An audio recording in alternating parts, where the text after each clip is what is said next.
Tras la muerte del dictador español Francisco Franco en 1975, la vuelta de la monarquía, pero también la transición a un sistema democrático liberal, España vivió un par de décadas convulsas, pues estos movimientos políticos estuvieron acompañados de una apertura casi total a las directrices económicas del neoliberalismo. En 1995, el Centro Superior de Investigaciones Científicas del gobierno español solicita al sociólogo estadounidense James Petras un estudio para conocer el efecto del proceso de modernización política y económica en la sociedad. Luego de vivir en Barcelona, España, Petras arrojó un informe cuyas tendencias y estimaciones hoy son una realidad. Visitando ministerios, hablando con profesores universitarios y con cuadros sindicales. Así, el sociólogo estadounidense James Petras recabó todo lo necesario para escribir el informe intitulado Padres, hijos, dos generaciones de trabajadores españoles. Entre recolección de estadísticas, lectura de documentos y patear toda España, lo que comenzó como un análisis de las relaciones entre la estrategia de modernización del gobierno socialista y su impacto sobre la estructura social, arrojó una sentencia hoy vigente y tangible, absolutamente. Trabajadores españoles que quedaban marginados de un empleo estable y bien pagado de por vida. El llamado informe Petras, de 1995 a hoy, Juventud española sin estabilidad en su futuro. Pongamos el punto en la I. Lejos de los relatos de abundancia que caracterizaban las noticias de regreso a la democracia a España de la mano de Felipe González, el sociólogo James Petras encontró en 1995 una constante fuera del ámbito de la universidad o de las bibliotecas. Jóvenes en empleos de tiempo completo, pero con sueldos apenas suficientes para cubrir las necesidades básicas de la vida cotidiana, o contratos temporales y carentes casi por completo de prestaciones sociales. El futuro parecía haber sido cancelado para los más jóvenes. Futuro incierto. Citemos el informe objeto de nuestra investigación. Mientras que apenas en la generación anterior casi cualquiera podía tener un trabajo y a partir de este tener una vida digna, en cierto sentido despreocupada incluso, pues la pensión aseguraba la tranquilidad en su vejez, las reformas del neoliberalismo habían despojado de esa perspectiva a los hijos de esas mismas personas. Los más jóvenes estaban ahora orillados a trabajar más y ganar menos, a la incertidumbre del despido, a la casi imposibilidad para ahorrar y a enfrentar por cuenta propia, es decir, privada, gastos que antes cubría la seguridad social. Y allí cierro las comillas. Veamos más indicios de este pronóstico de decadencia que está contenido allí, en ese documento. Personas deprimidas o angustiadas, atrapadas en cierta parálisis emocional, movilidad intergeneracional descendiente. La vida de los jóvenes tenía ahora un menor grado de bienestar en comparación a la de sus padres, más pobres, menos escolarizados, con menos bienes de los cuales disponer o que nunca tuvieran un trabajo estable. Los contratos temporales también estaban provocando un efecto devastador en la solidaridad laboral. Los trabajadores con contrato definitivo miraban de soslayo a los de contrato temporal y los de contrato temporal sostenían una actitud de rivalidad permanente con sus compañeros de condición. El mentado informe, Padres, hijos, dos generaciones de trabajadores españoles, reza también lo que sigue.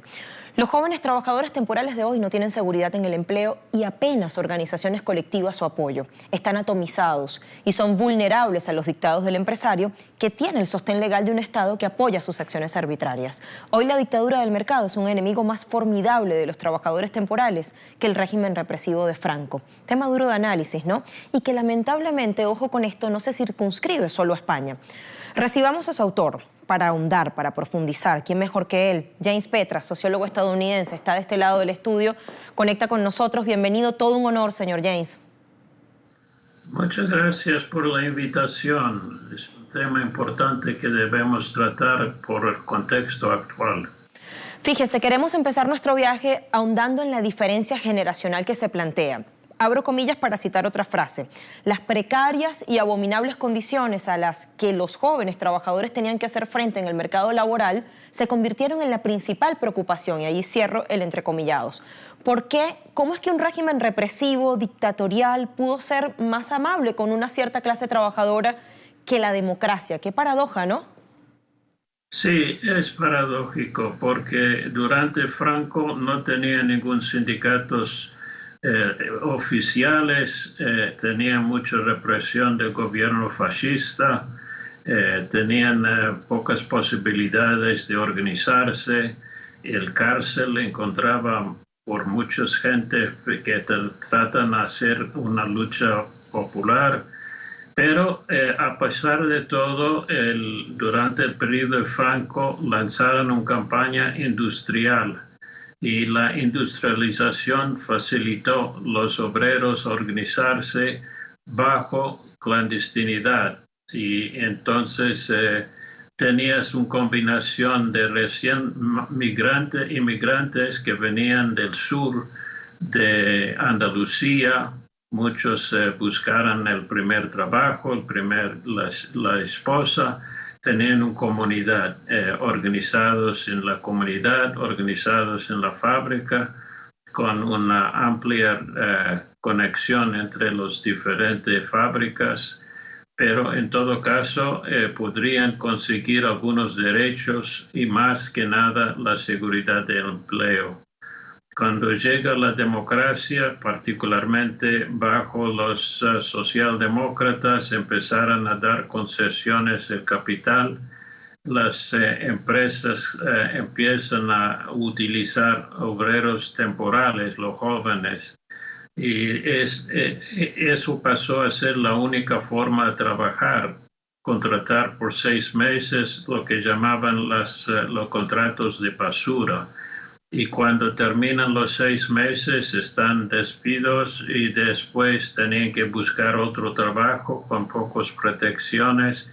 Y el sindicalismo empieza a jugar un otro papel. En vez de garantizar el empleo, empezaron simplemente a cobrar cuotas para los afiliados. Y el gobierno socialdemócrata empezó a hacer acuerdos con los empresarios, simplemente tratando de encontrar trabajo, pero sin las condiciones de garantizar el empleo. Entonces quedamos en una situación donde bajo la democracia hay más inseguridad en el trabajo y menos posibilidades de conquistar trabajos de largo tiempo, contratos de largo tiempo. Y eso sigue hasta ahora. Esta condición que estaba descubriendo y discutiendo en los años 90 sigue siendo la realidad en España bajo el gobierno conservador y ahora otra vez con el gobierno socialista. Era una forma de atraer el capital extranjero, ofreciéndolo mano de obra barato, más poder para el capital, a despedir obreros que estaban involucrados en la lucha. Y eso podríamos decir bajó no simplemente la seguridad para los trabajadores, pero también empezaron a perder las garantías sociales. Y eso sigue siendo la realidad ahora bajo los gobernantes socialistas otra vez, que no han nombrado ninguna nueva legislación que podría volver a tener la seguridad. Entonces, podríamos decir, hay cambios en los gobiernos entre conservadores y demócratas sociales, pero todos están involucrados con el capital, garantizando sus tasas de ganancias y perjudicando la seguridad de los trabajadores. Con esta primera explicación nos da muchos insumos y seguro que surgen otras inquietudes, otros interrogantes, pero los vamos a plantear después de hacer una pequeña pausa para seguir poniendo el punto en la I. Estamos conversando con James Petras, sociólogo estadounidense. Ya volvemos.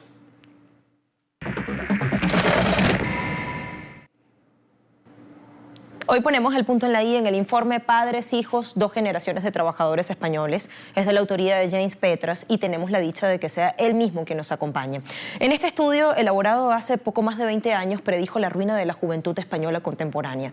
Para retomar, apuntemos el contexto de esa investigación, la España y el sistema socioeconómico puesto a prueba para entonces.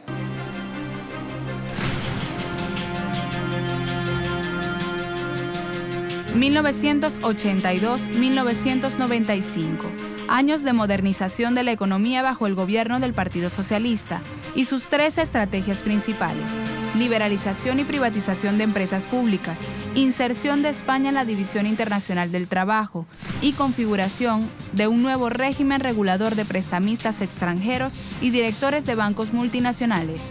Aunque en el contexto español, liberalización no significa desregulación o ausencia de reglas que gobiernen la economía, ni significa tampoco la eliminación de la intervención estatal. La estrategia de modernización ha conducido a unas mayores equidad social y libertad política o a unas más hondas desigualdades y a un debilitamiento de la democracia política. El resultado en muchos casos fue la conversión de España en una plataforma de exportación de mano de obra a compañías multinacionales de capital extranjero. A los 15 años contribuía a la economía familiar. Mis hijos no participan con 24, 22, 19 y 18. Lo que ganan es para sus gastos. Mi hijo, el licenciado, está vendiendo libros con un contrato eventual de 6 meses. Manuel, 52 años.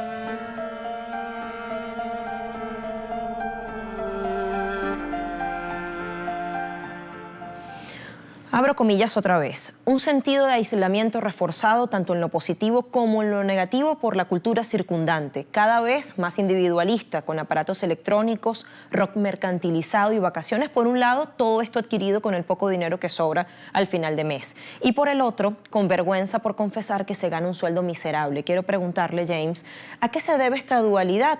¿Acaso a esa máxima que impone el sistema imperante de que somos en la medida en que tenemos más? Podríamos decir que hay mucha cultura que está perjudicando la solidaridad. Los nuevos juegos, por ejemplo, en los computadores están aislando a los jóvenes, no tienen las mismas relaciones familiares, viven en casa, no tienen formas de unificar a partir de la asociación sindical. Las vecinidades están más fragmentados y no tienen la misma solidaridad, la lucha general. Pero lo que hemos discutido en el pasado y tiene relevancia ahora es el hecho de que si no tienes lugar a trabajar y luchar en la fábrica o en la empresa o en las pequeñas los grandes comercios, los jóvenes se encuentran en la lucha de calles, en la lucha del barrio, en la lucha social. Lo que no encuentran entre sindicatos en la fábrica, encuentran ahora en las luchas comunitarias y en la lucha del calle. Y eso empieza a reemplazar el sindicato como el centro de movilizar individuos colectivamente y empezaron a formar nuevos partidos que tienen como marca cambiar la estructura política y aumentar la presencia de las fuerzas populares. Entonces las marchas, las manifestaciones tienen mucho más importantes que en el pasado. Después de mucho tiempo de tratar de vincularse a partir de la lucha sindical, ahora encontramos con Podemos y otros partidos formas de organizar a partir del barrio, y las organizaciones barriales han tomado más importancia en la actualidad. Por la contundencia de sus consideraciones, lo desolador del panorama que se describe, el informe encargado por el Centro Superior de Investigaciones Científicas, esta investigación, es decir, parece que no agradó demasiado al Partido Socialista Obrero de España y fue condenado al olvido. ¿Cierto o no estamos en lo cierto? ¿Y sí contribuyó en algo, sí se expuso, sí se conoció? Bueno, hemos visto actualmente la corrupción política, que es un punto de lanzamiento para mucha gente popular y también de clase obrera, clase media, y los profesionales y otros sociales están hartos de la profunda corrupción, como roban el Estado para financiar las actividades políticas, particularmente el Partido Conservador se autotitula como Partido Popular, pero es antipopular. Y la corrupción y también la incapacidad del gobierno a enfrentar las necesidades sociales en este momento han atraído una gran masa dispersa entre socialistas, nacionalistas, populistas y otros sectores que han unificado fuerzas para derrocar o desplazar los conservadores, pero el programa es muy heterogéneo, no tiene la misma coherencia en el periodo anterior, cuando los socialistas y comunistas tenían un programa de transformación social. Ahora no es muy claro qué van a transformar, si es el capitalismo, si es la política militarista. Es una situación bastante contradictoria. Mientras los movimientos sociales crecen, la incoherencia también han multiplicado. Ahora, nosotros recordamos que desde distintos espacios en Telesur, el gobierno anterior, el liderado por Mariano Rajoy, se ufanaba mucho de cifras de crecimiento de empleo y de baja en la desocupación. Pero ¿cómo era ese empleo? Parece que precario, sin estabilidad, sin condiciones que garantizaban a la juventud crecer, establecerse, etc. Entonces, quiero preguntarle, ¿a qué se debe esa precarización tan fuerte que se está dando? Y si la cosa es así con el ciudadano español, que puede quedar también para los migrantes que llegan a España. Sí, es un problema porque los que consiguen trabajo reciben más bajo salario y inseguridad. Y a los capitalistas les gustan obreros vulnerables que son menos con precario porque son menos combatientes. Buscan en alguna forma a sobrevivir, y muchas personas tienen doble, triple trabajo. Trabajan en un sitio parte del día, otro sitio más tarde. Podrían trabajar en varios lugares, varias horas, y ninguno de los 3 o 2 trabajos pagan adecuado. Lo que pasó con el Rajoy y el partido mal llamado Popular es atraer capitales, generaran trabajo mal pagado y muy vulnerable, pero como no tenían alternativa, los gobernantes y las oposiciones socialistas tampoco organizaron como alternativas para este tipo de empleo y lucha social. Y tenemos que decir, España han crecido en los últimos 3 años por el costo de la situación social, y por esta razón, mientras el empleo creció, también la lucha creció para combatir la explotación y marginalidad que crece junto. Bueno, definitivamente movilización y conciencia son fundamentales para lograr la transformación profunda en este mundo tan convulso. Muchísimas gracias a nuestro invitado James Petra. Sigamos con esto, poesía para hablar de un hecho lamentable. Año 2012. El porvenir con la cadera rota. España camina cansada por las calles de este siglo. Los estudiantes de hoy son los parados de mañana. No me extraña que los niños quieran ir a Gran Hermano. Su vecino es ingeniero industrial y es pobre. ¿Que de qué nos quejamos? Es verdad, en África están peor. Gracias por las listas de espera. Gracias por mancharnos los escaños. Gracias por formar el equipo más grande del mundo. Somos 5 millones de desempleados. Maruán, poeta y cantautor español. Estadísticas, pronósticos y realidades laborales poco prometedoras para el futuro de la juventud española. Eso ha sido la base, el fundamento de nuestro programa de hoy. No obstante, tanto el estudio de hace 25 años como nuestro invitado culminan con una perspectiva esperanzadora acerca de movilizaciones sociales y políticas que podían surgir, que todavía pueden surgir luego de la publicación de ese estudio y que pudieran revertir esa situación tan dramática. Hoy, 25 años después, podemos reformular la pregunta con la que concluye el referido informe. Los socialistas han vuelto al gobierno. ¿Dónde están los progresistas? Pusimos el punto en la I.